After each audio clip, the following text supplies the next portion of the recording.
যারা কৃষ্ণকে হারিয়ে, গোবিন্দকে হারিয়ে সবাই কৃষ্ণ কৃষ্ণ বলে পাগলের মতো কাঁদছে, তাদের এহন দশা দেখে দেবর্ষি নারদের মনে হলো, হে প্রভু তুমি কেমন নিষ্ঠুর, হে সবাইকে কাঁদিয়ে তুমি দ্বারকায় রাজা হয়ে কত সুখে আছো, তুমি তোমার কি একবারও অন্তরে সাড়া দিচ্ছে না? তুমি কি একবারও মনে করতে পারছো না যে বৃন্দাবনবাসী তোমার জন্য কাঁদছে? কি সুখে আছো তুমি সেখানে, সবাইকে কাঁদিয়ে কি সুখ পাচ্ছ তুমি? বেশ, আজ আমিও দেখতে চাই যে তুমি কত সুখে আছো। দেবর্ষি নারদ দেখছে মাতা যশোমতী কাঁদে দিবারাতি, গোপাল হারাইয়া নন্দ উপানন্দ আর যত গোপবৃন্দ বাথানে না যায় কারা। সবাইকে কাঁদতে দেখে দেবর্ষি নারদ বললেন, হে প্রভু বেশ, আজ আমি বুঝেছি তোমাকে যারা ভালোবাসে তাদের এইভাবেই কষ্ট পেতে হয়। নিতাই গৌর হরি বল। এ কথা কিন্তু সত্য মা, ভগবানকে যারা ভালোবাসে তাদের সত্যি কষ্ট পেতে হয়, সেটা সারা জীবন পেতে হয়। তার প্রমাণ শুধু আমাদের মতো সাধারণ জীব নয়, একবার চিন্তা করে দেখুন কত ভক্তের কথা বলবো সারা জীবন কষ্ট পেল মা সীতা, যার বনবাসে যেতে হলো, আহা নিয়ে চলে গেল, বনবাসে রইল, তারপরে অগ্নি পরীক্ষা হলো, তারপরে আবার তাকে পাতালে চলে যেতে হলো। সুখ পেয়েছিল ভগবানের সহধর্মিণী হয়ে। হরে কৃষ্ণ। চিন্তা করে দেখুন কষ্টের কোনো সীমা ছিল না। নামাচার্য ছিল ঠাকুর হরিদাস, ভগবানকে ভালোবাসত বলে দিনের পর দিন সমস্ত সাধুগুরু বৈষ্ণবের অবহেলা, লাঞ্ছনা, এমনকি মুসলমান সমাজের কাছে তাকে অনেক অনেক কষ্ট পেতে হয়েছিল, চাবুকের আঘাত সইতে হয়েছিল। বলুন তো মা, যখন সবাই মিলে তাকে চাবুকের আঘাত করছে, অপরাধটা কি ছিল তার? কি অপরাধ ছিল? সে প্রভুকে ভালোবাসতো, এটাই তার অপরাধ। কিন্তু যখন তাকে চাবুকের আঘাত করছিল, তার পাশে কেউ ছিল তাকে বাঁচানোর? কেউ তো ছিল না, কিন্তু একজন ছিল, যার নাম বদনে নিঃশ্বাসে প্রশ্বাসে জপ করছিল, কৃষ্ণ কৃষ্ণ কৃষ্ণ। মা দেবকীর কথা ভাবুন, তার জীবনের কষ্ট। সন্তান ভগবানকে সন্তান রূপে গর্ভে পেয়েছিল বলে তারই দাদা সারা জীবন তাকে কারাগারে বন্দী করে রেখেছিল। কে আছে সুখে ভগবানকে যে ভালোবেসেছেন? কৃষ্ণের প্রিয় সখা সুদামা, চিন্তা করুন সারা জীবন গাছতলাতে তার সন্তান, তার স্ত্রীকে নিয়ে ঝড় বৃষ্টির মধ্যে দিয়ে জীবন কেটেছে তার, কিন্তু নিঃশ্বাসে প্রশ্বাসে একটাই নাম, কৃষ্ণ কৃষ্ণ কৃষ্ণ। ভেবে দেখুন মা বিষ্ণুপ্রিয়ার কথা। নবদ্বীপে মাত্র 2 বছর ছিলেন প্রভু তার সঙ্গে। সন্ন্যাসী হয়ে চলে যাবার পর থেকে 4 দেওয়ালের মধ্যে নিজেকে বন্দী করে রেখেছিলেন। যার বদন দেখলে প্রভুর ধর্মের বিঘ্ন ঘটে যায়, সেই বদন আমি জগতে আর কাউকে দেখাবো না। কোন রকমে প্রাণ বাঁচিয়ে রাখতেন, কেন? যাতে প্রভুর সেবা করতে পারি। ভক্ত অত সহজ নয় মা, ভক্ত হওয়া অত সহজ নয়। 5 বছরের ছোট্ট শিশু প্রহ্লাদ, তার কি অপরাধ ছিল? সে প্রভুকে ভালোবাসতো বলে নিজের পিতা তাকে কত সাজা দিয়েছে। ভগবান বললেন, যে করে আমার আশ আমি তার করি সর্বনাশ, তথাপিও যে না ছাড়ে আমার পাশ, আমি হই তার দাসানুদাস।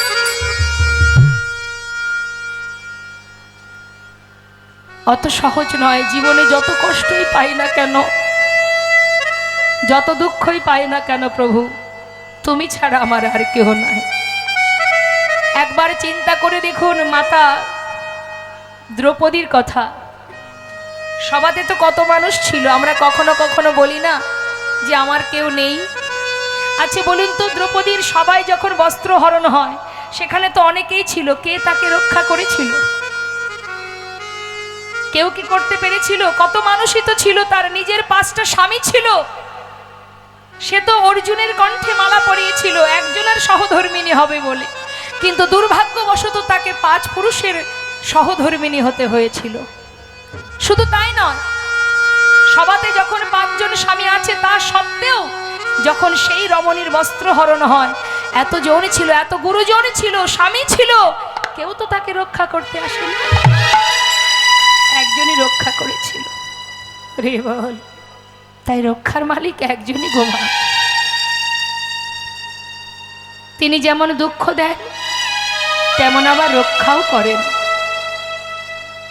আর ভগবান তাকেই কষ্ট দেন। কাকে? ভগবান তাকেই কষ্ট দেয় যাকে তিনি নিজের করে ভালোবাসেন। প্রেমময়ী রাধারানী একদিন নয়, 2 দিন নয়, 100 বৎসর কৃষ্ণহারা হয়েছিলেন, কিন্তু তথাপিও কৃষ্ণ ছাড়া আর কিছু জানত না। এটাই হচ্ছে শুদ্ধ প্রেম। আর আমরা একটু আঘাত পেলে, কষ্ট পেলে ভগবানকে ভুলে যাই। তাহলে ভগবানকেই যদি ভুলে যাব, কাকে আশ্রয় করব? জগতে কে আছে যে তাকে আশ্রয় করা যায়? যায় না। আজ দেখুন, দেবর্ষি নারদ বলে উঠলেন, বৃন্দাবনে সবাইকে কাঁদিয়ে তুমি কি সুখে আছো প্রভু? আমি দেবর্ষি নারদ, তুমি কাঁদিয়ে কি সুখ পাচ্ছ আমি গিয়ে দেখতে চাই। সবাই বলে আমি নাকি গন্ডগোলের গোসাই, বলে না বাবা? কোথাও দেখবেন ঝগড়া হলেই নারদের নাম জপ করে, যেন আরো জোরদার হয় ঝগড়াটা। কিন্তু গন্ডগোলটা যে বেশ অনেকদিন আগে থেকে পাকানো থাকে সেটা কিন্তু কেউ ভাবে না, সবই নারদের ঘাড়েই দোষটা পড়ে। তাই নারদ বলছে, সবাই বলে আমি গন্ডগোলের গোসাই, কিন্তু গন্ডগোলটা যে অনেক দিন ধরে পাকানো আছে সেটা কেউ ভাবে না। হে প্রভু, তুমি গন্ডগোল পাকিয়ে রেখেছো, আর এবার আমি নারদ, আমি দেখতে চাই যে তুমি কত সুখে আছো, আমি না দেখে যাচ্ছি না। তাই দেবর্ষি নারদ নিজের বীণাকে বলছে, বীণা, এতদিন যার নাম করেছিস ভুলে যা ওই নাম, ওই নাম আর করতে হবে না, আজ থেকে রাধা নাম জপ কর। নিতাই গৌর হরি বল হরি। তাই বীণাকে বলছে, রে বীণা, বলো বলো যন্ত্র, রাধা নামে মন্ত্র, বলো বলো যন্ত্র, রাধা নামে মন্ত্র, বলো বলো যন্ত্র, রাধা নামে মন্ত্র, বলো বলো যন্ত্র, রাধা নামে মন্ত্র, যাগ যজ্ঞ ব্রত পূজা কিছু নাহি আর। বলো বলো যন্ত্র, রাধা নামে মন্ত্র, যাগ যজ্ঞ ব্রত পূজা কিছু নাহি আর। মারি বলো বলো বীণে, রাধা নামে বীণে, বলো বলো বীণে, রাধা নাম বীণে, বলো বলো বীণে, রাধা নামে বীণে, এ ত্রিভুবনে কিছু নাহি আর। বলো বলো যন্ত্র, রাধা নামে মন্ত্র, বলো বলো যন্ত্র, রাধা নামে মন্ত্র, যাগ যজ্ঞ ব্রত পূজা কিছু নাহি আর। যাগে জন্য পুত পূজা কিছু নাই হিয়ার। হরিবল হরিবল। বিনাতে রাধা নাম গাইতে গাইতে দেবর্ষি নারদ এবার যাচ্ছেন দ্বারকা অভিমুখে, দ্বারকার পথে যাচ্ছে আর রাধা নাম গাইতে গাইতে যাচ্ছে। তা আমরাও একবার যাব, যখন গাইব রাধা নাম। আমরা তো যাচ্ছি লীলা শুনতে শুনতে, তাহলে সবাই মিলে আমরাও একবার রাধা নাম গাইব। চলুন, হাত তুলুন সবাই।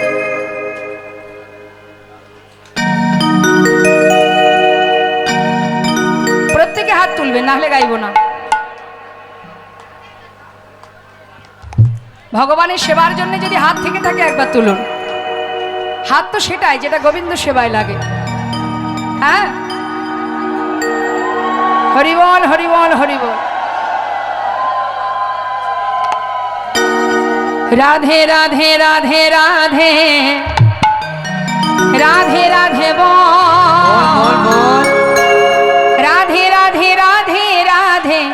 রাধে রাধে বল বলো রাধে রাধে রাধে রাধে রাধে রাধে বল রাধে রাধে রাধে রাধে রাধে রাধে বল। প্রত্যেকে হাতে তালি দেবেন, আপনাদের তালে তালেই আমি গাইব। তবে যেমন খুশি তেমন এক একজন এক এক সময় তাল দিলে হবে না, তালে তালে, ঠিক আছে? এক তালে তুলুন। রাধে রাধে রাধে রাধে রাধে রাধে বল রাধে রাধে রাধে রাধে রাধে রাধে বল বলো রাধে রাধে রাধে রাধে রাধে রাধে বল রাধে রাধে রাধে রাধে রাধে রাধে এ রাধে রাধে রাধে রাধে রাধে রাধে বল রাধে রাধে রাধে রাধে রাধে রাধে বল রাধে রাধে বলো রাধে রাধে রাধে রাধে রাধে রাধে গো রাধে রাধে রাধে রাধে রাধে রাধে গো রাধে রাধে রাধে রাধে রাধে রাধে বল রাধে রাধে রাধে রাধে রাধে রাধে বল রাধে রাধে রাধে রাধে রাধে রাধে গো রাধে রাধে রাধে রাধে রাধে গো এ রাধে রাধে রাধে রাধে রাধে রাধে বল রাধে রাধে রাধে রাধে রাধে রাধে বলো আহা বৃন্দাবন কি রাধে রাধে সবাই হাত তুলুন। বৃন্দাবন কি বলুন, জোরে জোরে বলবেন রাধে রাধে, খুব জোরে বলবেন, যতটা কণ্ঠে সুর আছে। এখানে কিন্তু রাধারানী আছেন, কণ্ঠে যতটা জোর আছে সেই জোরে রাধা নাম করবেন। তুলুন হাত। বৃন্দাবন কি, যমুনা মাই কি, রাধা কুंड की, श्याम कुंड की, कैलाशवन की, मधुबन की, राधे राधे मधुबन की, राधे राधे केशी घाट की, राधे राधे वंशी घाट की, राधे राधे मोहनवन की, राधे राधे माधवी वन की, लोहवन की, तम्रवन की, राधे राधे कमल वन की, राधे राधे भंडी वन की, राधे राधे मधुबन की, आगे पीछे दाहिने बाएं बोल बोल में ऊपर नीचे बोलो राधे राधे राधे राधे राधे राधे बोल राधे राधे राधे राधे राधे राधे ओ राधे राधे राधे राधे राधे राधे गो राधे राधे राधे राधे राधे राधे गो राधे राधे राधे राधे राधे राधे बोल राधे राधे राधे राधे राधे राधे बोल बोलो राधे राधे राधे राधे राधे राधे गो राधे राधे राधे राधे राधे राधे गो राधे राधे राधे राधे राधे राधे बोल राधे राधे राधे राधे राधे राधे गो রাধা রানী কি এমন রাধা নাম শুনলে বলুন মা কে মা ঘরে থাকতে পারে। মহারাজ রাধা নাম শ্রবণ করে সিংহাসন পরিত্যাগ করে গোবিন্দ ছুটতে ছুটতে পথে এসে দাঁড়ালেন। চোখের জলে বুক ভাসিয়ে কাঁদে আর বলে ওরে কে শোনালো রে এই রাধা নাম কে শোনালো রে राधा नाम কে শোনালো রে राधा नाम कृष्ण लो रे এই রাধা নাম কে শোনালো রে রাধা নাম কে শোনালো রে রাধা নাম কে শোনালো রে রাধা নাম কে শোনালো রে ও যার নাম শুনে এ প্রাণ যার নাম শুনে এ প্রাণ আমার নাম শুনে এ প্রাণ যার নাম শুনে এ প্রাণ আমার আকুল কইল রে রাধা নাম কে শোনালো রে রাধা নাম কে শোনালো রে রাধা নাম কে শোনালো রে রাধা নাম কে শোনালো রে রাধা নাম কে শোনালো রে দূরে দেবর্ষী নারদকে দর্শন করে ভগবান কৃষ্ণচন্দ্র দেবর্ষীর সম্মুখে এসে করজোড়ে বললেন, মণিবর, আজ আমি বুঝতে পেরেছি তুমি বৃন্দাবন থেকে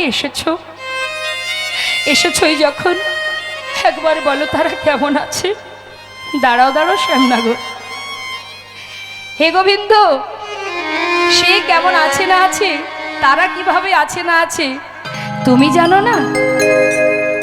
যারা তোমাকে এত ভালোবাসে তারা কেমন আছে তুমি জানো না? আমি তো এলাম তোমাকে দেখতে, তুমি কেমন আছো। ভিতর ঘরে সসম্মানে নিয়ে গেলেন, বসতে দিলেন, মুখের দিকে চেয়ে আছে। ভগবান বললেন, দেবর্ষী বলো না, কি তাকিয়ে দেখছো আমার দিকে তাকিয়ে, কি ভাবছো তুমি? মহারাজ, শুধু এটাই চিন্তা করছি, জীবনে আর কত অপরাধ কুড়াবে, আর কত পাপ বহন করবে, কি হবে তোমার উপায়? প্রভু বলছে, কেন দেবর্ষী, আমি তো কিছুই বুঝতে পারছি না তোমার কথা। মহারাজ, মনে পড়ে কুরুক্ষেত্রের কথা, কত মাকে কাঁদিয়েছ তুমি, কত মায়ের অভিশাপ তোমার মাথার উপর। আজ বৃন্দাবনে সবাই কাঁদছে, সেই কান্না সেই দুঃখ তুমি বুঝবে কি করে? প্রত্যেকটি মানুষের চোখের জলে তোমার জীবনের অভিশাপ হয়ে দাঁড়াচ্ছে। আর কত কাঁদাবে তুমি? এবার তো তুমি কৃপা করো, তোমার অপরাধ খণ্ডন করো। তুমি কি করে করব আমি, কি করার আছে আমার? প্রভু যেই না এমন কথা বলেছে, দেবর্ষী নারদ ভাবলেন, এই তো সুযোগ, এই সুযোগটা কাজে লাগিয়ে সমস্ত বৃন্দাবনবাসীকে আমি দ্বারকায় নিয়ে আসব, সবার সঙ্গে প্রভুর মিলন করাবার জন্য। তাই তিনি বললেন, মহারাজ, রাজার অপরাধ খণ্ডনের একটাই উপায়, সেটা হলো যজ্ঞ করতে হবে। এটা শুধু মহারাজ তোমার ক্ষেত্রে নয়, যুগে যুগে হয়ে আসছে, যুগে যুগে এটাই হয়ে আসছে।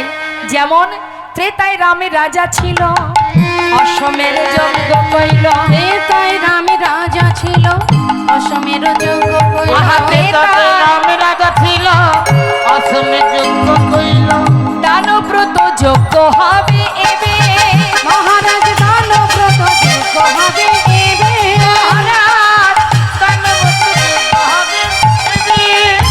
মহারাজ, ত্রেতায় রাম রাজা ছিল, অশ্বমের যজ্ঞ করেছিল। আর এই দাপর যুগে তুমি যজ্ঞ করবে, যে যজ্ঞের নাম হবে দানব্রত যজ্ঞ, দান ধ্যান করা যজ্ঞ। দান করলে অপরাধ খণ্ডন হয়ে যায়। বেশ, তাই হবে। কিন্তু দেবর্ষী, এই যে যজ্ঞ আমি করব, যজ্ঞের নিয়মাবলী কি আছে সবই শিখিয়ে দেব মহারাজ।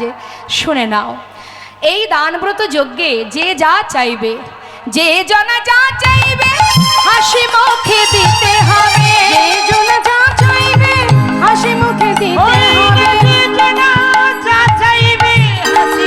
দিতে হবে। দান করিবে হাসি মুখে, মহারাজ দান করিবে হাসি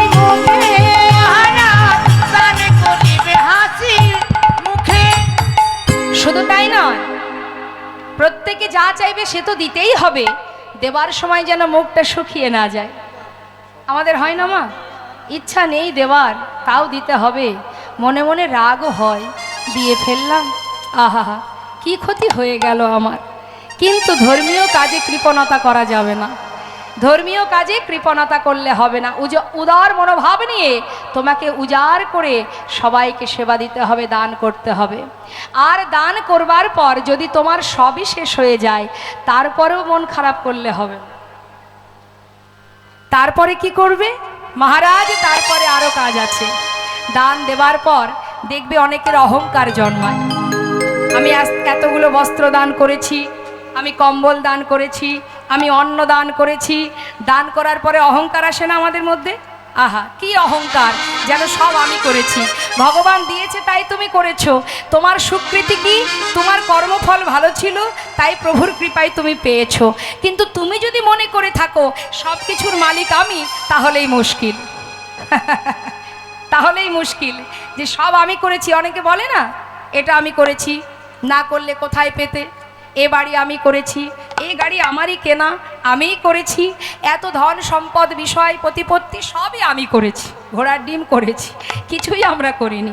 কর্ম ভালো ছিল তাই প্রভুর কৃপায় পেয়েছি।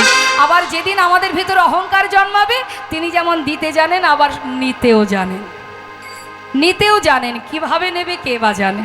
হ্যাঁ, হরিবাসরে দান করতে গেলে দেখবেন গ্রামে গ্রামে পাড়ায় পাড়ায় চাঁদা তুলতে গেলে কারোর বাড়ি যদি 50 টাকা চাঁদা নেওয়া হয়, পাশের বাড়িতে গিয়ে যদি বলা হয় যে মাতাজি তোমার তো যা হোক কিছু তো প্রভু দিয়েছেন, তুমি 100 টাকা দেবে, সে কিন্তু 10 কথা শুনিয়ে দেয়।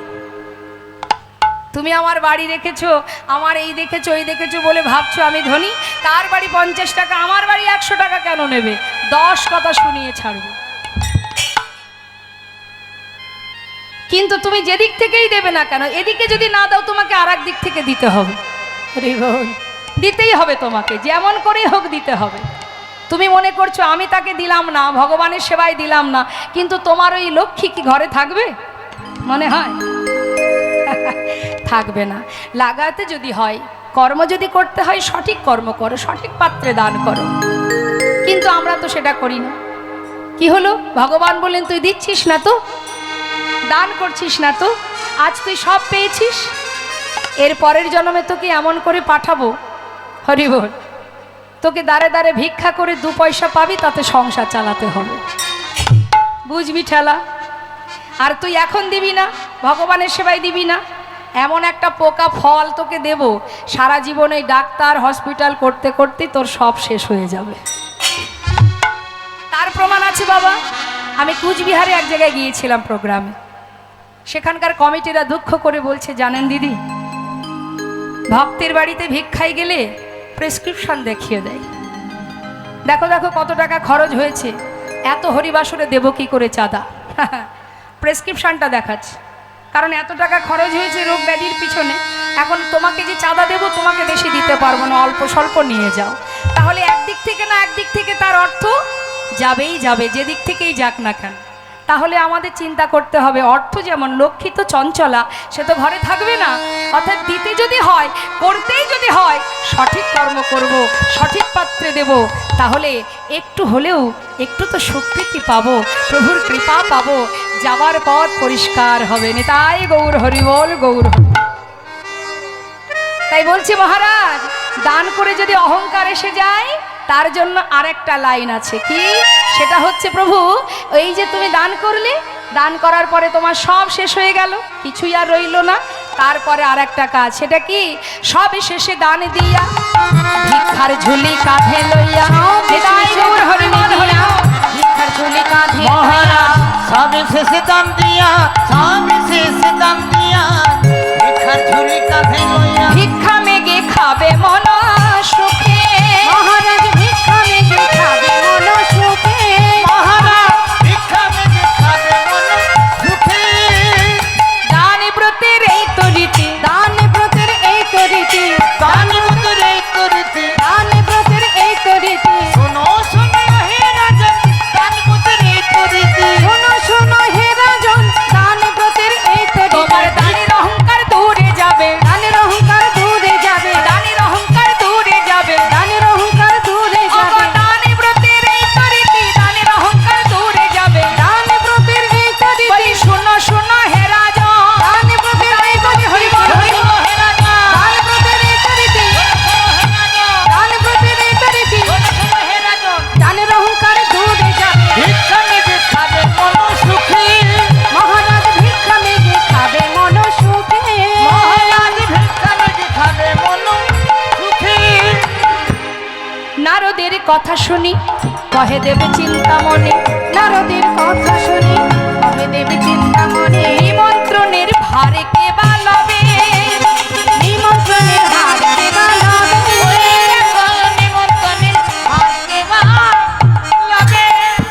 চিন্তা করে বলছে গোবিন্দ সবই মানলাম তোমার কথা, তা নিমন্ত্রণের ভারটা কে নেবে, কে নেবে, কার উপরে দেব দায়িত্ব? তখন মহাজন পদাবলীর শেষে বলে উঠলেন, তাহা শুনি মোহনে কয় চিন্তা কেন দয়াময়, তাহা শুনি মোহন কয় চিন্তা কেন দয়াময়, তাহা শুনি মোহনে কয় চিন্তা কেন দয়াময়, তাহা শুনি মোহন কয় চিন্তা কেন দয়াময়, দেবর্ষির ভার দাও এবে, ওই দেবর্ষির ভার দাও এবে, মহারাজ দেবর্ষির ভার দাও এবে। নিমন্ত্রণের ভারটা দেবর্ষির হাতেই দিয়ে দাও। কারণ সে সারাদিন প্রতিদিন ওই স্বর্গমর্ত পাতাল ঘুরে ঘুরে ঘুরে ঘুরে বেড়ায়। তা যে এত ঘোরাঘুরি করে 365 দিন চারিদিকে ঘুরে ঘুরে বেড়ায়, তা তার তো সব অলিগলি চেনা, তাই না? আর তার গাড়িটা কি ঢেকি, যদি সরু গলি হয় তাও চলে যাবে। তা দেরি না করে তার কাছে দায়িত্বটা দিয়ে দাও, সেই নিমন্ত্রণের দায়িত্ব নেবে। ভগবান নিমন্ত্রণ পত্র লিখলেন, স্বর্গমর্ত পাতাল গুরুজন, গুরুর নিমন্ত্রণ হলো। নিমন্ত্রণ পত্র লিখে এবার বলরামের হাতে দিয়ে বললে, দাদা দেখো তো ঠিক আছে কিনা।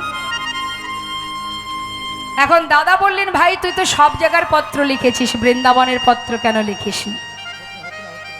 গোবিন্দ বললেন, দাদা তুমি এমন কথা বলবে আমি জানি, আপনজনকে কখনো কেউ পত্র দেয় না, নিজের মানুষকে কেউ পত্র দেয়।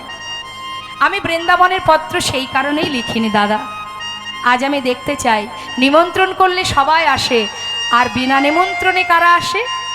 যারা নিজের জন হয়। আমিও দেখতে চাই বৃন্দাবনে খবর পাওয়া মাত্রই আমাকে কে দেখতে আসে।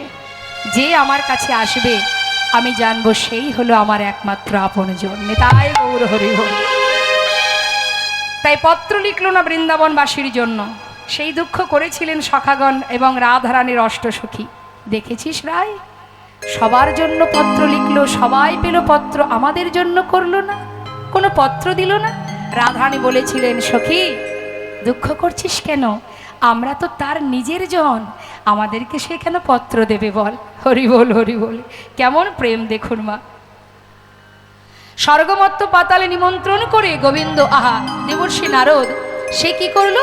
চিন্তা করছে, নিমন্ত্রণ তো সব জায়গায় হলো, বৃন্দাবনবাসীর জন্য পত্র লেখেনি, ঠিক আছে, খবর দিতে তো আর বাধা নেই, যাই একবার খবরটা দিয়ে আসি। আর এদিকে ভগবান বিশ্বকর্মাকে স্মরণ করে প্রভাস নদীর তীরে যজ্ঞের আয়োজন করবার সমস্ত বন্দোবস্ত শুরু করে দিলেন। আর দেবর্ষি নারদ এলেন বৃন্দাবনে যশোমতী মায়ের অঙ্গনে। মা আমার অচৈতন্য হয়ে পড়ে আছে, যেন হঠাৎ শুনতে পেল নূপুরের রুনুঝুনু। বলে উঠল, কে রে, তুই কি আমার গোপাল এলি? নূপুরের রুনুঝুনু শব্দ শোনা যায়, আমি তো চোখে ভালো দেখতে পাই না, তুই কে? দেবর্ষি নারদ বললেন, মা আমি দ্বারকা থেকে এসেছি, আমি দেবর্ষি। ও দেবর্ষি, আমার গোপাল কেমন আছে? সে ভালো আছে মা, সে অনেক ভালো আছে। আমি কেন এসেছি জানো? তোমার পুত্র প্রভাস নদীর তীরে যজ্ঞ করছে, তাই তুমি দেরি করো না মা, শিগগিরই যাও, সবাইকে নিমন্ত্রণ করেছে, তোমাদেরও জানিয়ে গেলাম, শিগগিরই গুছিয়ে নিয়ে যাত্রা করো। স্বর্গমর্ত পাতাল সব জায়গায় নিমন্ত্রণ করার শেষে বৃন্দাবনে নিমন্ত্রণ। আর বৃন্দাবনে যখন নিমন্ত্রণ হচ্ছে মা, তার আগেই কিন্তু অন্যান্য স্বর্গমর্ত পাতালের যত ভক্ত তারা সবাই আগে যাত্রা করেছে, খবর পাওয়া মাত্রই যাত্রা করেছে। অবশেষে খবর পেয়েছে বৃন্দাবনবাসী, তাদের যেতে দেরি হচ্ছে। এদিকে দেবর্ষি নারদ বৃন্দাবনে সবাইকে ডেকে ডেকে এই বার্তা দিচ্ছে। এমন সময় ললিতা, বিশাখা, রাধারানী, ক্ষণে চৈতন্য ক্ষণে অচৈতন্য চিৎকার করে বলে উঠলেন,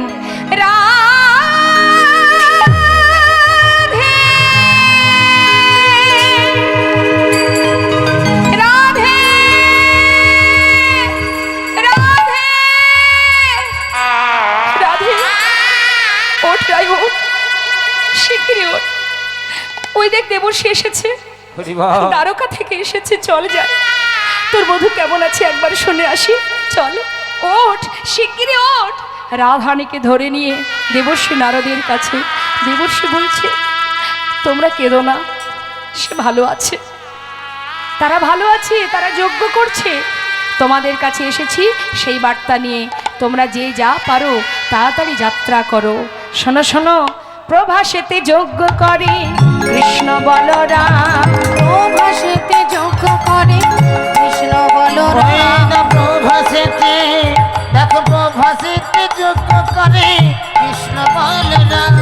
সেই যজ্ঞের সংবাদ দিতে আমি নারদ নারদ যে এলাম সেই এই যোগে যোগে সংবাদ দিতে নারদ এলাম সেই যোগের সংবাদ দিতে আমি নারদ যে এলাম সেই যোগের সংবাদ দিতে নারদ যে এলাম। একে, তোমরা যাবে নাকি? যাও যাও প্রভাসের তীরে যাও, যাও যাও প্রভাসের তীরে যাও যাও, যাও যাও প্রভাসের তীরে যাও, তোরা যাও যাও প্রবাসের তীরে যাও ওগো আর বিলম্ব করো না গো, যাও যাও প্রভাসের তীরে যাও। আর বিলম্ব করো না গো, যাও যাও প্রভাসের তীরে যাও। সেই যোগে সংবাদ দিতে নারদ এলাম সেই যোগের সংবাদ দিতে নারদ যে এলাম। আহা, যাও আর দেরি করো না।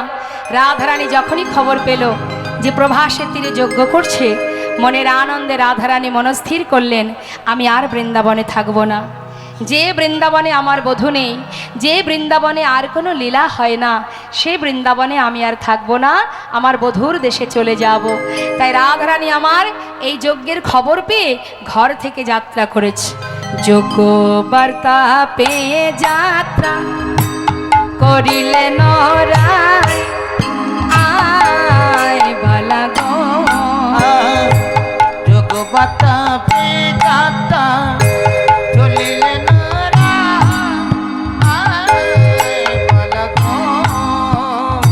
সখীগণ সঙ্গে চলে সহিত বড়া, সখী গণ সঙ্গে চলে সহিত বড়া,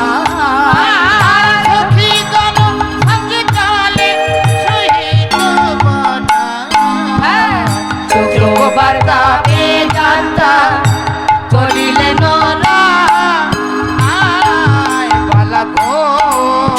যোগ্য বার্তা পেয়ে এবার রাধারানী যাত্রা করলেন। আর যেই না যাত্রা করেছে, কোথায় ছিল কালস্য কুটিলা ননদিনী? কুটিলা ননদিনী, আচ্ছা মায়েরাই বলুন, এমন ননদিনী কুটিলা কি শুধু বৃন্দাবনেই আছে?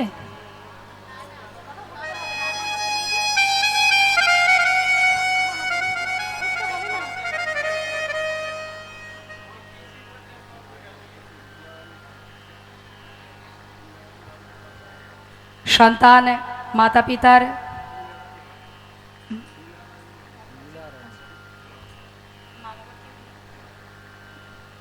মিনা রানী মান্না আর স্বর্গীয় পাঁচকড়ি মান্না, স্বর্গীয়া মিনা রানী মান্না এবং স্বর্গীয় পাঁচকড়ি মান্না মাতা পিতা তাদের সুসন্তান মা বাবার মঙ্গল কামনার্থে হরিবাসরে 100 টাকা দান করেছেন। নিতাই গৌর হরি হরি বল।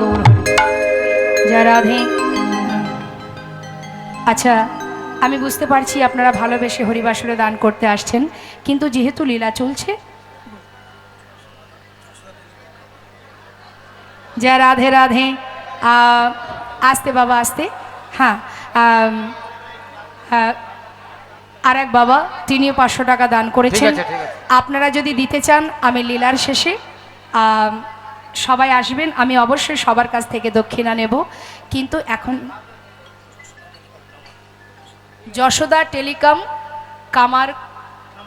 কামারকুণ্ডু। আচ্ছা আচ্ছা, তো আস্তে আস্তে, হ্যাঁ হ্যাঁ বলছি, এখন আপনারা আসবেন না, লীলার শেষে আসবেন। লীলা চলছে তো, হ্যাঁ, এই ভাবটা প্রেমটা নষ্ট হয়ে যাবে। যা রাধে রাধের সামনে তাই গৌর।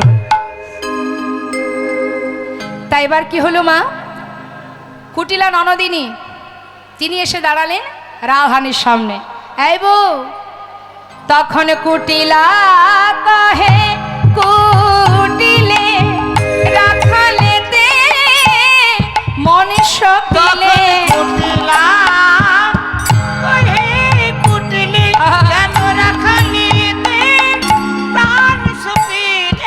চিরকালে তোর এই বউ কলঙ্ক গেল,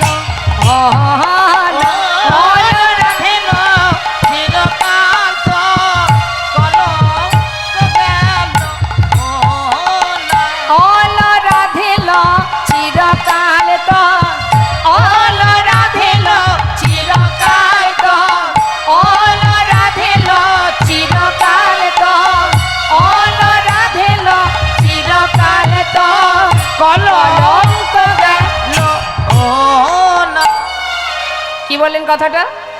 ছি ছি ছি ছি ছি বউ, ওই কেলে ছোড়ার কাছে মন সপিলি? হ্যাঁ, কলঙ্ক গেল না তোর এ জীবনে? কলঙ্কিনী, অসতী, দ্বিচারিণী, এত এই অসময়ে মাথায় ডালা সাজিয়ে শোকে বেষ্টিত হয়ে যাচ্ছিস কোথায়? নিশ্চয়ই কেলে ছোড়াকে দেখতে যাচ্ছিস। তবে শুনে নে, আমি তোর ননদিনী কুটিলা, অত সহজে ছাড়ার পাত্রী আমি নই। চুপচাপ এখানে দাঁড়িয়ে থাক, আমি দাদাকে একবার ডেকে নিয়ে আসি। আমি তো দাদাকে বললেই দাদা মানে না, কেন জানি না। দাদাকে নিশ্চয়ই কোনো শিকড় পাকড় খাওয়িয়েছিস, না হলে তোর কথায় উঠে বসে কেন? আজ হাতে নাতে প্রমাণ দেব আমি। কুটিলা রেগে গিয়ে এবার চললেন আয়ানের কাছে। দাদা, ও দাদা, আমি তো কথা বললি তোমার রাগ হয়। তুমি তো মায়ের পূজা নিয়েই ব্যস্ত থাকো, বউটা কোথায় যায় না যায় একটু খোঁজ খবর রাখবে না? হয়েছে তো, কিভাবে যে বশ করেছে। হ্যাঁ, বউ যা বলে তাতেই খুশি। শোনো দাদা, আজকে সামনাসামনি প্রমাণ দেব বলেই তোমাকে নিতে এলাম। তাহলে এতদিনের দোষটা, আমার প্রতি যে দোষটা তুমি বারবার বলো, সেটা আর থাকবে না। আমি আজকে তোমাকে সাক্ষাৎ দর্শন করাবো। তোমার বউ কাউকে কিছু না বলে মাথায় ডালা সাজিয়ে পথের ধারে দাঁড়িয়ে আছে। শিগগিরই আমার সঙ্গে চলো। হ্যাঁ, দেখাতে পারবো। তাহলে আর দেরি কেন, একটু দাঁড়া। আয়ান কি করেছে মা? ছুটে গিয়ে মায়ের হাত থেকে ওষিটা নিয়েছে। ক্রোধেতে আয়ান হয়ে কম্পমান, ক্রোধেতে আয়ান হয়ে কম্পমান, ক্রোধেতে আয়ান হয়ে কম্পমান, ওষি তুলে নিল হাতে।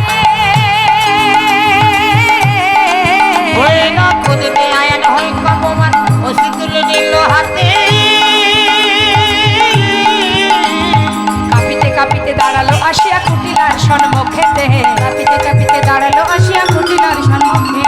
এই দেখ ওষি নিয়ে এসেছি, এই দেখ ওষি নিয়ে এসেছি, এই দেখ ওষি নিয়ে এসেছি, এই দেখ ওষি নিয়ে এসেছি। ফুলের কাঁটা দূর করিতে এই দেখ ওষি নিয়ে এসেছি, ফুলের কাঁটা দূর করিতে এই দেখ ওষি নিয়ে এসেছি। কাঁপিতে কাঁপিতে দাঁড়ালো কাঁপিতে কাঁপিতে দাঁড়ালো আসিয়া কুটিলার সম্মুখে। ক্রোধেতে আয়ান হয়ে কম্পমান, কাঁপতে কাঁপতে মায়ের হাত থেকে ওষিটা নিয়েছে। কুলের কাঁটা আজ আমি দূর করবই। তাড়াতাড়ি করে ওষি নিয়ে কুটিলার হাত ধরে চললেন রাধানের কাছে। রাধানের কাছে এসে যেই না দাঁড়িয়েছে, দেখছে সত্যি রাধানি পসরা মাথায় নিয়ে দাঁড়িয়ে আছে। এসে জিজ্ঞাসা করলেন আয়ান, ছি ছি ছি ছি ছি, হ্যাঁ রে বউ, এই বউ, আমাকে ছেড়ে যাচ্ছিস কোথায়? বল, কোথায় চলেছিস? ছি ছি ছি ছি, হ্যাঁ রে, সব কুলে কালি দিয়ে ঘরের লক্ষ্মী পরপুরুষের কাছে যাওয়া।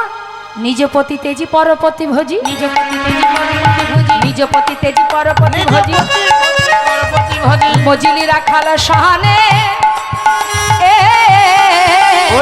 নিজ পতি তেজি পরপতি ভোজি, মজলি রাখাল সহানে। পাপের ভান্ডার পুড়ে গেছে তোর, আর তোকে বাঁচিয়ে রাখবো না।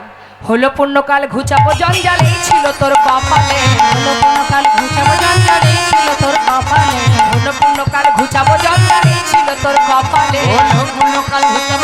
এই ছিল তোর কপালে। রাধে তোর প্রাণ শিব, রাধে তোর প্রাণ নাশিব, ফুলের কাঁটা দূর করিব।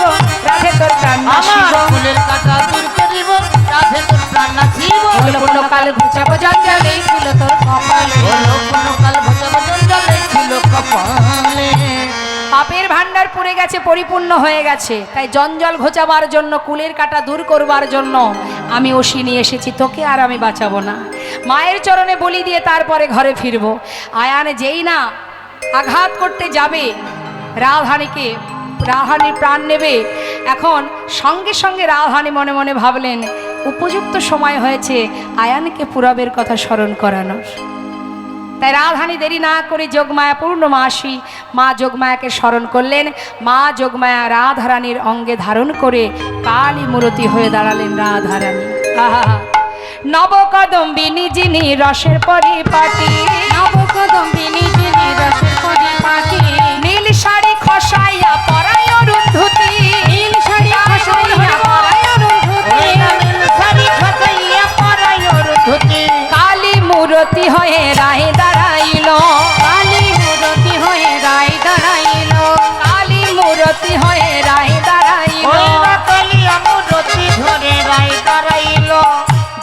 কালী হয়ে দাঁড়িয়েছে রাধারানী। আয়ান সঙ্গে সঙ্গে তিনি তো মাকে ভালোবাসে, কালী মূর্তি দর্শন করে ছুটে গিয়ে রাধারানীর চরণ ধরিল। ছুটে গিয়ে রাধারানীর চরণ ধরিল। ছুটে গিয়ে রাধারানীর চরণে পড়িল। ক্ষমা কর রায়, ক্ষমা করো রায়, ক্ষমা কর একবার রায়, ক্ষমা করো রায়। ওই চরণের অপরাধী ক্ষমা কর রায়। ওই চরণের অপরাধী ক্ষমা করো রায়। ছুটে গিয়ে রাধারানীর চরণ ধরিল। ছুটে গিয়ে রাধারানীর চরণে ধরিল। রাধারানী বললেন, চিন্তা করে দেখ একবার, তুই কে ছিলি আর আমি কে ছিলাম? মনে পড়ে সেই পুরাবের কথা? তুই ছিলি সুতাপারিষী, সাধনা করেছিলি ভগবান বিষ্ণুর কাছে, তোমার বামে যে লক্ষ্মী তাকে আমার পত্নী রূপে আমি লাভ করতে চাই। জগতে এত কিছু থাকতে তুই সাধনা করেছিস বিষ্ণুর বামে লক্ষ্মীকে পত্নী রূপে পাওয়ার আশা। কঠিন সাধনা করলি তুই।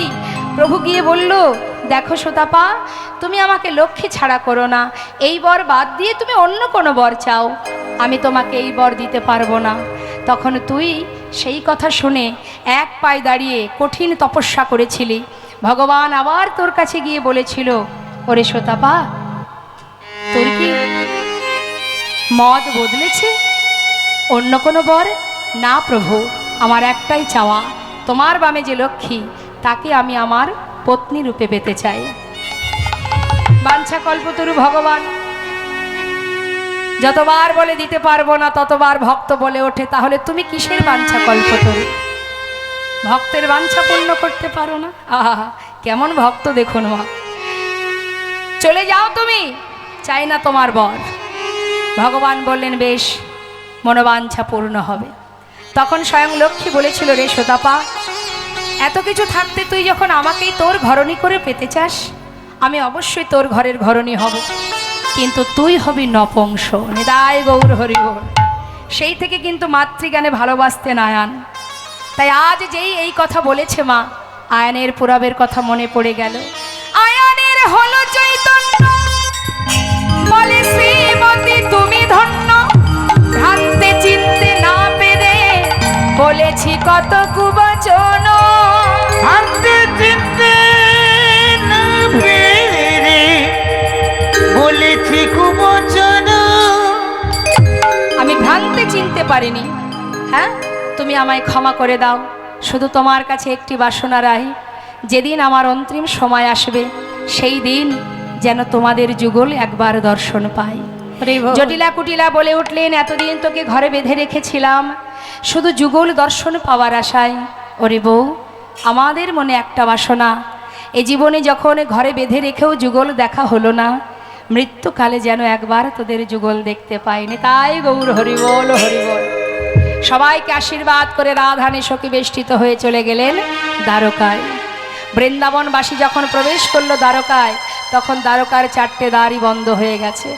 প্রথম দ্বারে মা যশোমতী, দ্বিতীয় দ্বারে নন্দ উপনন্দ ব্রজবাসীগণ, তৃতীয় দ্বারে সখাগণ, চতুর্থ দ্বারে রাধারানী অষ্টসখীগণ। 4 দ্বারে দাঁড়িয়ে আছে, লেখা আছে প্রবেশ নিষেধ। সখীগণ রাধারানীকে নিয়ে দাঁড়ালেন। যেই না দাঁড়িয়েছে, দাড়িকে বলছে, এই দাড়ি পথ ছেড়ে দিয়ে ভিতরে যাব। দাড়ি বললেন, যাওয়া হবে না, এই বেশে যেতে পারবে না।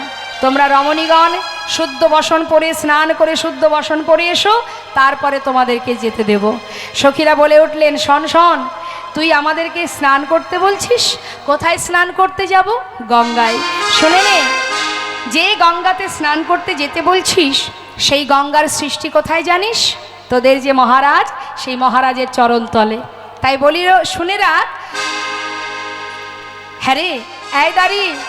সখীরা বলে উঠলেন, শোন শোন, যেতে বলিস গঙ্গা স্নানে, শুনে হাসি পায়। ওরে যার চরণে গঙ্গার উদ্ভব, সে ধরে রাধার পায়, সে ধরে রাধার পায়। ছিছি বলতে লজ্জা হয়, ছিছি বলতে লজ্জা হয়, ছিছি বলতে লজ্জা হয়, বলতে লজ্জা হয়। ওরে যার চরণে গঙ্গার উদ্ভব, সে ধরে রাধার পায়। যার চরণে গঙ্গার উদ্ভব, সে ধরে রাধার পায়। ছিছি বলতে লজ্জা হয়। কি হয়েছে মা? বৃষ্টি পড়ছে?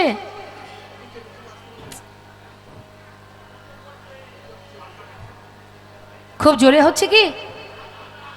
আচ্ছা কি করবেন বলুন, যতটুকু সম্ভব একটু দাঁড়িয়ে আস্বাদন করুন। তখন বলে উঠলেন সখীগণ, হ্যাঁ রে রায়, এই দাড়িগণ বলে কি রে? সখীরা তো কম নয় মা, বলে উঠলেন, দাড়ি, তোমাদের রাজাকে গিয়ে বলো যে দ্বারে গুরুদেব এসেছে, তাকে যেন সসম্মানে বরণ করে ঘরে নিয়ে যায়। বলগা যা তোর রাজা রে, রাজগুরু এসেছে দ্বারে। বলগা যা তো রাজা রে, রাজগুরু এসেছে দ্বারে। পায়ে ধরে নিয়ে যেতে বল, ওহে দাড়ি, পায়ে ধরে নিয়ে যেতে বল, ওরে দাড়ি। কিসের যোগ্য কাহারে রে, কিসের যোগ্য করে রে, ওসে কেমন যোগ্য করে রে, কেমন যোগ্য করে রে। গুরু বিনা তোদের রাজা কেমন যোগ্য করে রে। হইল গুরু বিনা তোদের রাজা কেমন যোগ্য করে রে। পায়ে ধরে নিয়ে যেতে বল, ওহে দাঁড়ে। পায়ে ধরে নিয়ে যেতে বল, ওরে দাড়ি। দাঁড়িয়ে একবার রাধারানীর দিকে তাকাচ্ছে, আর একবার মহারাজের কথা ভাবছে যে আমাদের যে রাজা, এত বড় রাজ্যের যিনি রাজা, তার গুরু কিনা এই রমণী, মুখের দিকে তাকিয়ে আছে। সখীরা বলছে, হা করে দেখছিস কি? গিয়ে বল তোদের রাজাকে যেন পায়ে ধরে তার গুরুকে নিয়ে যায়। গুরু ছাড়া কি যোগ্য হয় রে? যা যা যা, দেরি করিস না। আর এদিকে সখাগণ তারা যে দ্বারে দাঁড়িয়ে আছে, কানায় কানায় বলে বন্ধু সখা বলে ডাকছে, একবার দেখা দে ভাই। তুই কি জানিস না বৃন্দাবনে যে আর ভালো লাগে না, তুই না থাকলে সে আনন্দ কোথায় পাবো রে? একবার দেখা দি, এত বড় রাজ্যে রাজা হয়েছিস তুই, আমাদের কথা কি ভুলে গেছিস? আহা, সখাগণ কাঁদছে। আর একজন এসে দাঁড়িয়েছে, মা যশোমতী।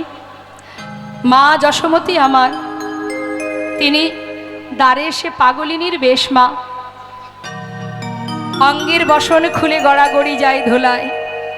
পাগলিনীর ন্যায় কত আশা নিয়ে আজ গোপালকে দেখবে বলে ব্রজবাসীর কাছ থেকে একটু একটু করে ননি মাখন চেয়ে আজ সেই ননি মাখনটুকু নিয়ে এসেছে আজ দ্বারকায়। দাড়িকে বলছে, দাড়ি আমি একটু ভিতরে যাব, যেতে দে না। দাড়ি বলছে, এখন তো আর যাওয়া হবে না, দেখছো না কি লেখা আছে, প্রবেশ নিষেধ, আর তো যাওয়া যাবে না, যজ্ঞ শুরু হয়ে গেছে, আর যাওয়া যাবে না। হ্যাঁ রে, আমাকে যে যেতেই হবে, একটি বার ভিতরে যেতে দে। আমার গোপাল এত বড় যজ্ঞ করছে। তোমার গোপাল? কে তোমার গোপাল? ওরে, তোদের যে রাজা, সেই তো আমার গোপাল। অট্টহাসি হাসছে দোয়ারপাল। আরে, আমাদের রাজার মা হবে রাজমাতা, এমন কাঙালিনী কেন হতে যাবে? বুড়িমা, নিশ্চয়ই বেশ কিছুদিন হয়েছে না খেতে পেয়ে এমন পাগলের মতো বকছো। আরে শোনো শোনো, ওই দূরে গিয়ে বসো, এখানে বারবার গোল করো না, ঝামেলা করো না, দূরে গিয়ে বসো। আমাদের মহারাজের যজ্ঞ শেষ হলে যখন দ্বারে এসে দান ধ্যান করবে, তোমার যা খুশি তুমি মহারাজের কাছে চেয়ে নিও। আমাদের মহারাজ বড় দয়াল। মা বললেন, দেখ দাঁড়ি, মায়ের কাছে মূল্যবান ধন হলো তার সন্তান। হরিবল। আমার কাছে কোনো কিছুরই অভাব নেই রে, শুধু আমার সন্তান আমার কাছে নেই। জানিস, তার জন্য কাঁদতে কাঁদতে না আমি অন্ধ হয়ে গেছি, চোখে ভালো দেখতে পাই না, কিন্তু বড় আশা নিজের পুত্রকে একবার দেখব। তাই কত কষ্ট করে সেই বৃন্দাবন থেকে দ্বারকায় এলাম। ওরে দাঁড়ি, আমার গোপাল কতদিন ননি মাখন খায়নি, সে অনাহারে দিন কাটাচ্ছে, একবার যেতে দে না। কেন বারবার বিরক্ত করছো? বললাম না এখন ভিতরে প্রবেশ করা যাবে না। বারবার যদি বিরক্ত করো আমি কিন্তু তোমাকে চাবুক দিয়ে আঘাত করব। মা বললেন, মারবি তো মার, যত খুশি মার, কিন্তু তবুও বলবো, তোর হাতে ধরি, তোর পায়ে পড়ি, একবার আমায় যেতে দে, একটি বার যেতে দে। আমার গোপাল যে না খেয়ে আছে, একবারে যেতে দে। কোনো কথাই না শুনে দাঁড়িয়ে দেখছে, তো কোনো কথাই শুনছে না, বিরক্ত করছে। চাবুক নিয়ে আঘাত করতে শুরু করলেন। যতবার তার অঙ্গে চাবুকের আঘাত পড়ছে ততবার মা চিৎকার করে গোপাল গোপাল বলে ডাকছে, গোপাল রে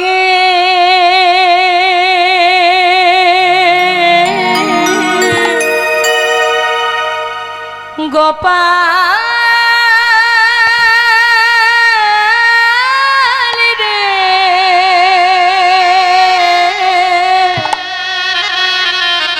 সাড়া দে গোপাল সাড়া দে, গোপাল রে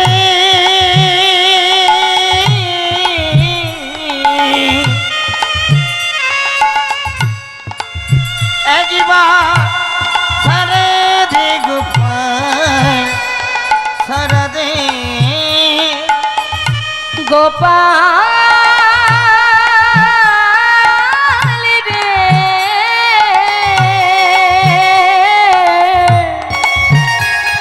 ওরে সাড়া দে গোপাল সাড়া দে, গোপাল রে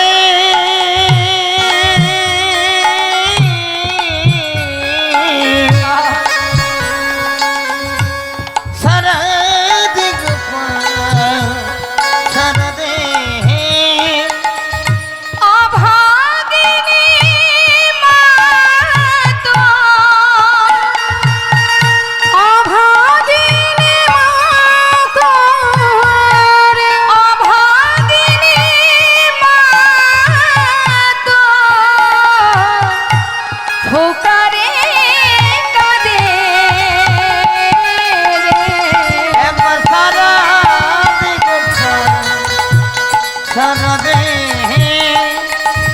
গোপাল গোপাল রে রে সাড়া দে গোপাল সাড়া দে, কাঙালিনী বলে কি দিবি না সাড়া, নয়নের মনিরে তুই নয়ন হারা, ওই কাঙালিনী বলে কি তুই দিবি না সারা, নয়নে মনি রে তুই নয়ন তারা, দেখিতে কি পাইব, দেখিতে কি পাইব সেই নয়নে রে, সারা দে গোপাল সারা দে, গোপাল রে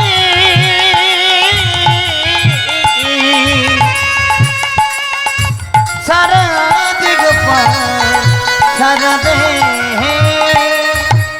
যে বাঁশি বাজিয়েছিলি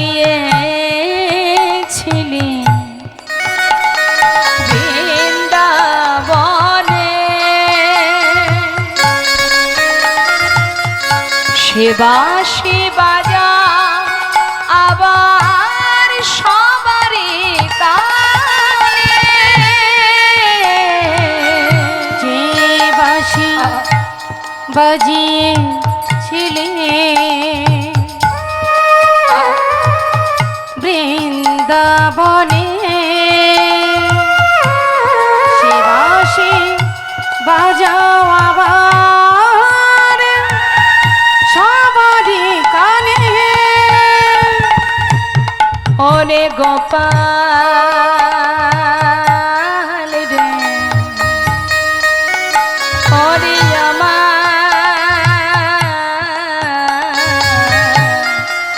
নয়ন মনি, একবার সাড়া দে ওরে গোপাল,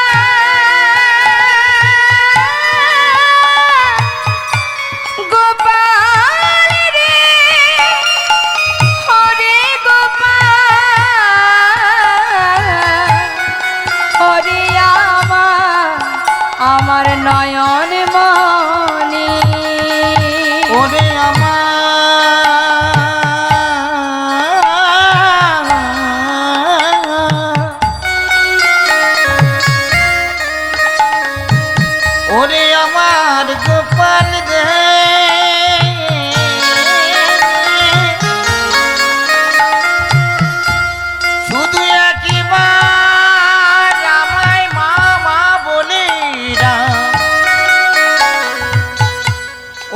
আমার নয়ন মনি নয়ন তারা ওরে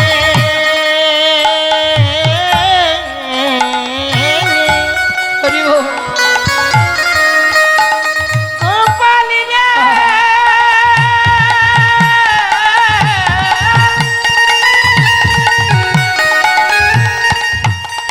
ওরে আমার নয়ন মনি নয়ন তারা শুধু একবার দেখা দে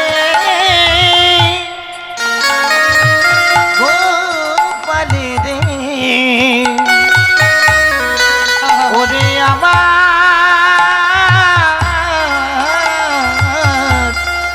গোপাল গোপাল ওরে গোপাল যে বাঁশি বাজিয়েছিলে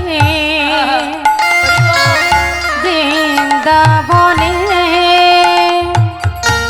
সে বাঁশি বাজাও আবার সবারই কানে ওরে তোর বিরহেতে কাঁদে অলিকো, শ্রীদাম সুদাম কেঁদে হয়েছে ব্যাকুল। ওরে তোর বিরহেতে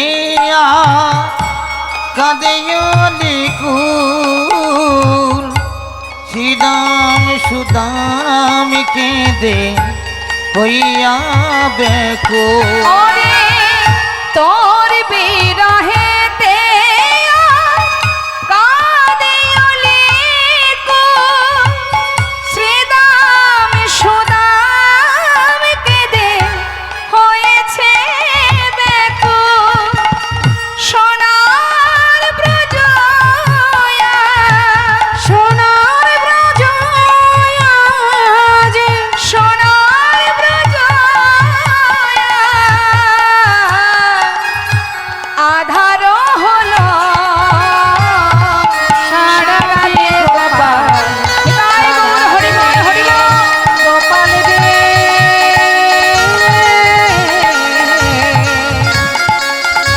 সারা দে গোপাল সারা দে গোপালে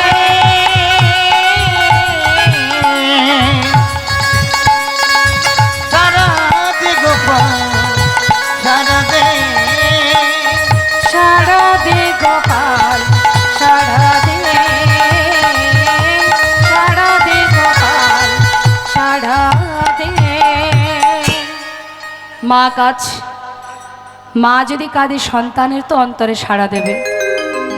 জলের ঝাড়ি নিয়ে পূর্ণ আহুতি দেওয়ার পর জলের ঝাড়ি নিয়ে যখন গোবিন্দ চারিপাশে ঘুরছে, হঠাৎ মায়ের কান্না শুনতে পেল। বলাই দাদাকে বলে উঠলেন, দাদা আমার মা কাঁদছে দ্বারে এসে, প্রহরী তাকে চাবুকের আঘাত করছে দাদা, আমি আর থাকতে পারছি না, এবার আমাকে যেতে হবে। বলরাম বলছে, হ্যারি কানা, মা কি করে আসবে, মা তো এখানে আসতে পারবে না। দাদা মা এসেছে, মা গোপাল গোপাল বলে কাঁদছে, দাঁড়ি তাকে প্রহার করছে, এবার আমায় যেতে হবে দাদা। সেই জলের ঝাড়ি ফেলে দিয়ে ছুটতে ছুটতে গোবিন্দ চললেন চার দ্বারে বৃন্দাবনবাসীকে দর্শন দেওয়ার জন্য। ছুটছে চারটে রূপ ধারণ করে। মহাজন পদাবলিতে লিখছেন, দেখো দেখো বাঞ্ছা কল্পতরু ভগবান সকলে বাঞ্ছা পুরাবে বলে কল্পতরু ভগবান সকলে বাঞ্ছা পুরাবে বলে কল্পতরু ভগবান সকলে। আজ আসছে, এক একজন এক এক ভাবে দেখছে। সখ্য প্রেমে সখা গান দেখিতে পাইল,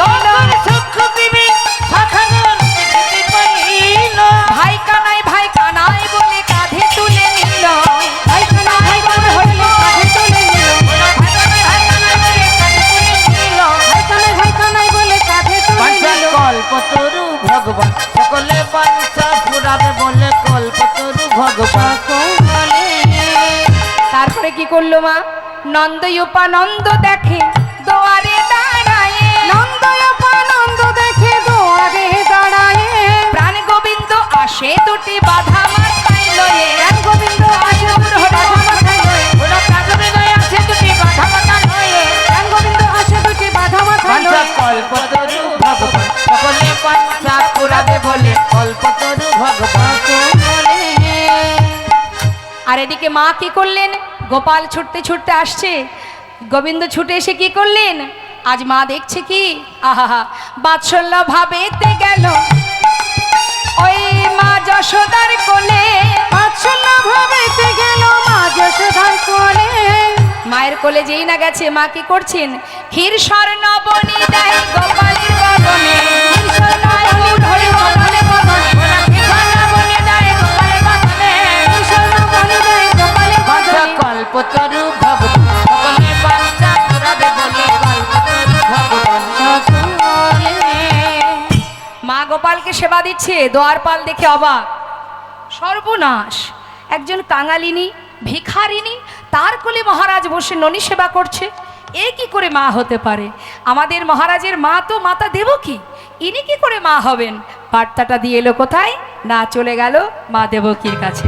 মা দেবকী খবর পেয়ে ছুটতে ছুটতে এলেন, এসে এবার মা যশোমতীর কোল থেকে গোপালকে হাত ধরে টানছে আর বলছে, আমার কৃষ্ণ, আমার সন্তান, আমার পুত্র।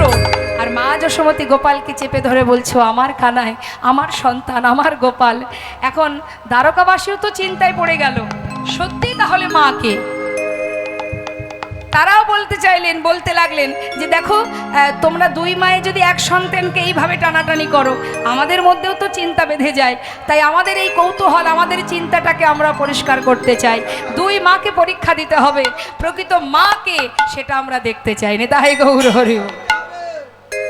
এখন মা দেবকী তো নিশ্চিত যে আমি কারাগারে সন্তানকে জন্ম দিয়েছি, অর্থাৎ আমি তার মা।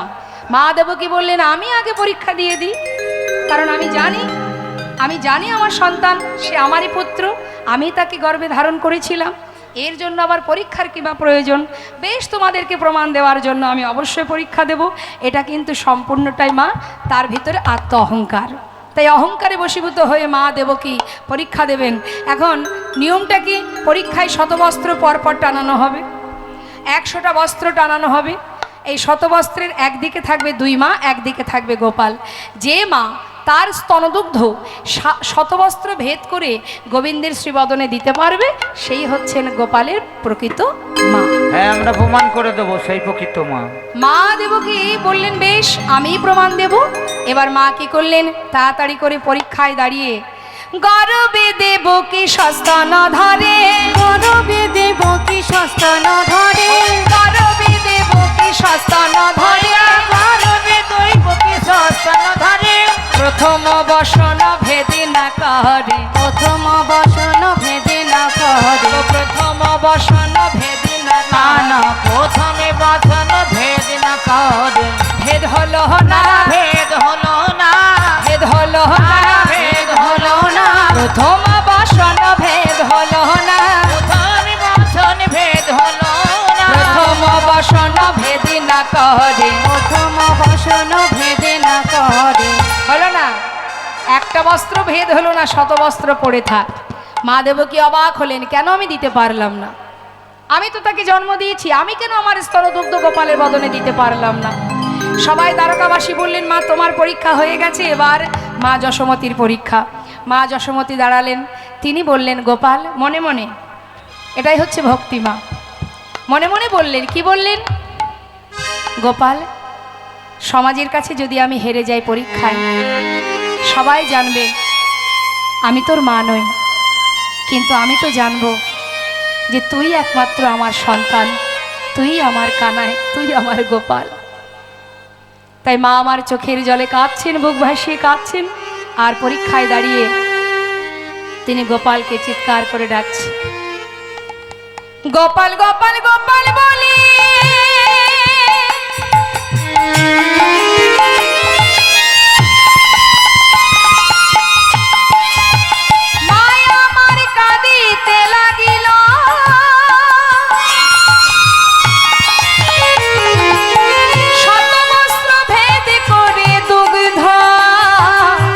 বদনে পড়িল,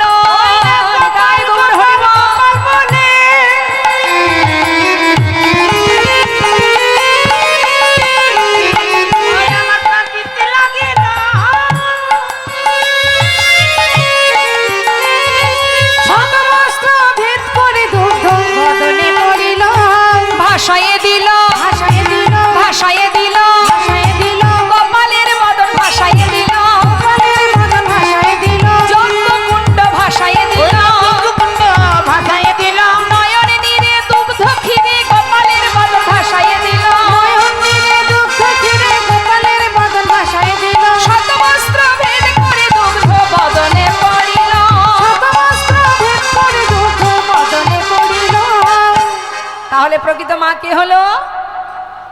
মা দেবকী জিজ্ঞাসা করলেন, তবে আমি তোকে জন্ম দিলাম, আমি কেন দুগ্ধ দিতে পারলাম না? বলে উঠলেন গোবিন্দ, ভেবে দেখো মা পুরবের কথা। তুমি ছিলে রাম অবতারে মাতা কৈকেয়ী, আমার মাতা কৌশল্যা পিতার আদেশ মতো 14 বৎসরের জন্য বনে যাবার কালে এক বাটি দুগ্ধ এনেছিল। তুমি সেই দুগ্ধ আমাকে খেতে দেবে না বলে ফেলে দিয়েছিলে। শুধু তাই নয় মা, ফিরে আসবার পর 14 বৎসর পরে তুমি আমাকে বলেছিলে, রাম আমি যে অন্যায় করেছি তোর প্রতি, বাবা কথা দে এই জন্মে তোর মা হতে পারিনি, তাই পরের জন্মে আমি যেন সন্তান রূপে আমার গর্ভে তোকে ধারণ করতে পারি। আমি কথা দিয়েছিলাম মা, তাই হবে। আমি এসেওছি তোমার গর্ভে। তুমি কারাগারে আমাকে জন্ম দিলে, জন্ম দেওয়া মাত্রই কংসের ভয়ে পিতার মাথায় করে আমাকে গোকুলে পাঠিয়ে দিলে। সেদিনও তুমি আমাকে একটু হলেও দুগ্ধ পান করাওনি, তাহলে আজ কেন দুগ্ধ পান করব? আর এই যে মা যশোমতী, তার দুগ্ধ কেন পান করলাম? তিনি ছিলেন সেই ধরাসতী, বৈষ্ণব রূপে গিয়েছিলাম তার গৃহে। তিনি তার বৈষ্ণব সেবার জন্য কারোর ঘরে এক মুষ্টি তণ্ডুল না পেয়ে এক মুদি দোকানে নিজের একটি স্তনের বিনিময়ে তণ্ডুল ধার করে ভিক্ষা করে আমাদের বৈষ্ণব সেবা দিয়েছিল। সেই দিনে আমি কথা দিয়েছিলাম, যে স্তনের বিনিময়ে আজ বৈষ্ণব সেবা দিলে পরের জন্মে সন্তান হয়ে সেই স্তনদুগ্ধ আমি পান করব না। তাই হরি বল হরি বল। প্রকৃত প্রমাণিত হলেন মা যশোমতী, তিনিই হলেন গোপালের মা। এদিকে হলো কি মা, আরো এক দ্বারে দাঁড়িয়ে আছে অষ্টসখী রাধারানী। হঠাৎ করে সখীগণ কি দেখলেন? দেখতে পাচ্ছি মধুর রসে সখীগণ দেখিতে পাইল, মধুর রসে সখীগণ দেখিতে পাইল, মধুর রসে সখীগণ দেখিতে পাইল। সখীগণ দেখতে পাচ্ছি গোবিন্দ আসছেন। রাধারানী গোবিন্দের বেশ দর্শন করে তাড়াতাড়ি করে কি করলেন? অভিমানী কমলিনী বদন ফেরাইল, অভিমানে কমলিনী বদন ফেরাইল, অভিমানে কমলিনী বদন ফেরাইল, অভিমানে কমলিনী বদন ফেরাইল। বাঞ্ছা কল্পতরু ভগবান সকলে, বাঞ্ছা পুরাবে বলে কল্পতরু ভগবান সকলে। সখীরা বলে, রাধে হঠাৎ করে আবার কি হলো তোর? যার জন্য এত কষ্ট করে আসা সেই তো তোর কাছে এলো, হঠাৎ তুই মুখটা এমন করে আড়াল করে দাঁড়ালি, কি ব্যাপার? তাকে কাছে টেনে নে। রাধারানী বললেন, ওরে সখী রে, আমি তো কোনো রাজাকে ভালোবাসি নাই, ওকে চলে যেতে বল। আমি ভালোবেসেছিলাম একে রাখালকে, আমি কোনো রাজাকে চিনি না। গোবিন্দ বুঝতে পারলেন যে রাধারানী রাজবেশ চান না, তাই নিজের বেশ খুলে এবার পরিধান করলেন রাখালের বেশ। রাখালের বেশ পরিধান করে রাধারানীর অভিমান ভাঙছেন গোবিন্দ আমার। তাড়াতাড়ি করে হাতে ধরে পাশে বসিয়ে এবার গোবিন্দ কি করছেন? সেবা দিচ্ছেন। মহাজন বললেন, দেখো দেখো, তরাতরি করে ধরে বসাইল বামে, তরাতরি করে ধরে বসাইল বামে, তরাতরি করে ধরে বসাইল বামে, তরা করে করে ধরে বসাইল বামে, নিজ বসনে মোছাইল রাই মুখ ঘামে, নিজ বসনে মোছাইল রায় মুখ ঘামে, নিজ বসনে মুছাইল রায় মুখ ঘামে, নিজ বসনে মোছাইল রায় মুখ ঘামে। বাঞ্ছা কল্পতরু ভগবান সকলে, বাঞ্ছা পুরাবে বলে কল্পতরু ভগবান সকলে। বদনটা ভালো করে নিজের বস্ত্র দিয়ে মুছিয়ে দিলেন। দেবার পর এবার রাধারানীকে কি করলেন? ভাঙিয়া চূড়ার ফুল চরণ পূজা করে, ভাঙিয়া চূড়ার ফুল চরণ পূজা করে, ভাঙিয়া চূড়ার ফুল চরণ পূজা করে, ভাঙিয়া চূড়ার ফুল রাধার চরণ পূজা করে। যেই না রাধার চরণ পূজা করছে, সখীরা তাই না দেখে মৃদু মৃদু হাসছে। ললিতা মুচুকি হাসে কুন্দলতার আড়ালে, মুচুকি হাসি কুণ্ডলতার আড়ে, গোয়না ললিতা মুচুকি হাসে কুণ্ডলতার আড়ে, মুচুকি হাসি কুণ্ডলতার আড়ে। গোয়না ললিতা মুচুকি হাসি কুণ্ডলতার বাঞ্ছা আড়ে, কল্পতরু ভগবান সকলে, বাঞ্ছা পুরাবে বলে কল্পতরু ভগবান সকলে। সকলে বলে হেই মা তা জানি না। হেই মা তা জানি না। আমার সখীরা বলা বলি করছে কি হেই মা তা জানি না। বলে হেই মা তা জানি না। পুরুষ নারীর চরণ সেবা করে হেই মা তা জানি না। নারীর চরণ সেবা করে হেই মা তা জানি না। আনিয়া প্রভাসের জল চরণ ধোয়ালো। আনিয়া প্রভাসের জল চরণ ধোয়াইলো। ওই যে ছিল বাবা যে প্রভাস নদীর জল নিয়ে যেদিন রাধারানী চরণ ধৌত করবে সেদিনই তার অভিশাপ থেকে সে উদ্ধার হবে। তাই কি করলেন গোবিন্দ যেই না চরণ ধোয়ালেন মহাজন লীলার পাশে দাঁড়িয়ে বললেন কি গোবিন্দ দাসে কহে প্রভাস তীর্থ যে হইল। গোবিন্দ গৌর হরি বল হরি তীর্থ যে হইল। গোবিন্দ দাস কহে প্রভাস তীর্থ যে হইল। গোবিন্দ দাস কহে প্রভাস তীর্থ যে হইল। গোবিন্দ দাস কহে প্রভাস তীর্থ যে হইল। গোবিন্দ দাস কহে প্রভাস তীর্থ যে হইল। কল্পতরু ভগবান সকলে বাঞ্ছা পুরাবে বলে কল্পতরু ভগবান। বলে এবার সখীরা সবাই মিলে সুন্দর একটি মালা গেথে রাধারানী হাতে দিলেন। আনিয়া মালতীর মালা রায়ের করে দিল। আনিয়া মালতীর মালা রায়ের করে দিল। আনিয়া মালতীর মালা রায়ের করে দিল। নে আর দেরি কেন পরা তোর বধূকে। শ্রীমতী রাধারানী এবার সেই মালতী ফুলের মালা নিয়ে বধূর গলায় পরাইয়া বামে দাঁড়াইল। বধুর গলায় পরাইয়া বামে দাঁড়াইল। বধূর গলায় পরাইয়া বামে দাঁড়াইল। বধুর গলায় পরাইয়া বামে দাঁড়াইল। বধূর গলায় পরাইয়া বামে দাঁড়াইল। বাঞ্ছা কল্পতরু ভগবান সকলে বাঞ্ছা পুরাবে বলে কল্পতরু ভগবান সকলে। যা রাধে রাধে। এবার রাধা গোবিন্দ যুগলে দাঁড়ালেন। সবাই সখীগণ আজ যুগল হেরে যুগল গুণগান গাইতে লাগলেন। আমরাও সবাই মিলে সখী অনুগত হয়ে প্রাণ ভরে সবাই মিলে যুগল গুণগান গাইব। সবাই বলবো জয় রাধে রাধে বল কৃষ্ণ।